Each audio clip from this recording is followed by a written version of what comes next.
ఉగాది రంజాన్ పండుగల పూట ప్రజలను దోచుకునేందుకు తెలంగాణ ఆర్టీసీ సిద్ధమైంది. 19న ఉగాది, 21న రంజాన్ పండుగలు ఉన్నందున ప్రయాణికుల నుండి 50% అధిక ఛార్జీలు వసూలు చేస్తోంది. 17, 18 తేదీలో ప్రజల ఊర్లకు వెళ్లనున్న రోజుల్లో, అలాగే 23వ తిరుగు ప్రయాణాలు ఎక్కువగా ఉండే రోజుల్లో స్పెషల్ బస్సులు నడిపి 50% అధిక ఛార్జీలు వసూలు చేయాలని ఆర్టీసీ నిర్ణయం తీసుకుంది.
ఉగాది, రంజాన్ పండుగల పూట ప్రజలను దోచుకునేందుకు తెలంగాణ ఆర్టీసీ సిద్ధమైంది.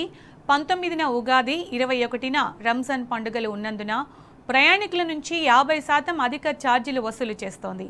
17, 18 తేదీలో ప్రజలు ఊర్లకు వెళ్లనున్న రోజుల్లో, అలాగే 23వ తిరుగు ప్రయాణాలు ఎక్కువగా ఉండే రోజుల్లో స్పెషల్ బస్సులు నడిపి 50% అధిక ఛార్జీలు వసూలు చేయాలని ఆర్టీసీ నిర్ణయం తీసుకుంది.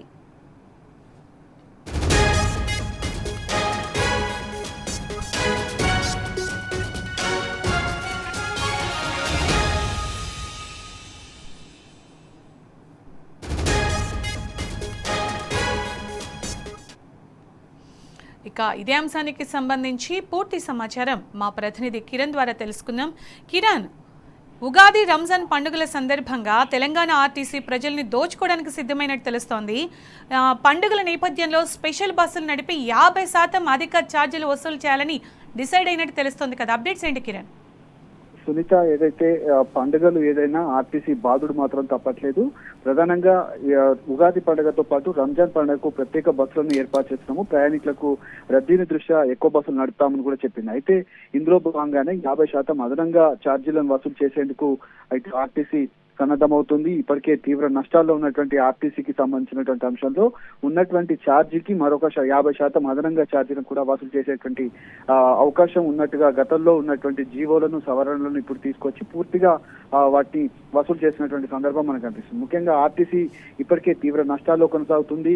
మరోవైపు అటు బస్ పాస్ ఛార్జీలు పెంచడం కావచ్చు, అంతేకాకుండా ఉన్నటువంటి ఆర్టీసీ ఛార్జీలను కూడా ప్రత్యేక బస్సులో పెంచినటువంటి పరిస్థితి మనకు కనిపిస్తుంది. మగవారి ఆడవాళ్లకు ఫ్రీ అంటూ చెప్తూనే ఇటు మగవారి నుంచి ఎక్కువ మొత్తంలో ఛార్జీలు వసూలు చేస్తూ ఆ నష్టాలను భరించేందుకు పూర్తిగా అదనపు దోపిడీకి తెరలేపింది. గత బీఆర్ఎస్ ప్రభుత్వంలో ఏనాడు కూడా ఉన్నటువంటి ఛార్జీలను కూడా ఎప్పుడు కూడా పెంచలేదు. ఉన్నటువంటి ఛార్జీలతోటే అదనపు బస్సులను కూడా నడిపించింది. కానీ ఇప్పుడు ఉన్నటువంటి ప్రస్తుత తరుణంలో ఛార్జీలను పెంచినటువంటి పరిస్థితి మనకు కనిపిస్తుంది.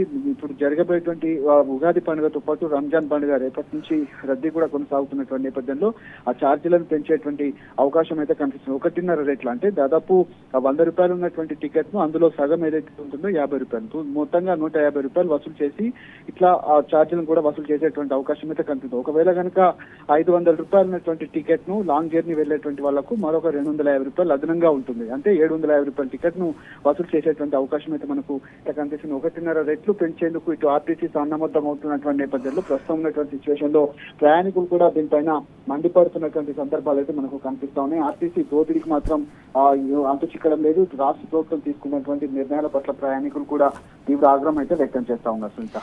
కానీ ప్రజల నుంచి ఎలాంటి స్పందన వస్తున్న, ఆగ్రహం వ్యక్తం చేస్తున్నప్పటికీ కూడా అకేషన్ ఏదైనా ప్రతిసారి దాన్ని ఆర్టీసీ మాత్రం ఇలాగే పెంచుతూ వస్తుంది కదా కిరణ్?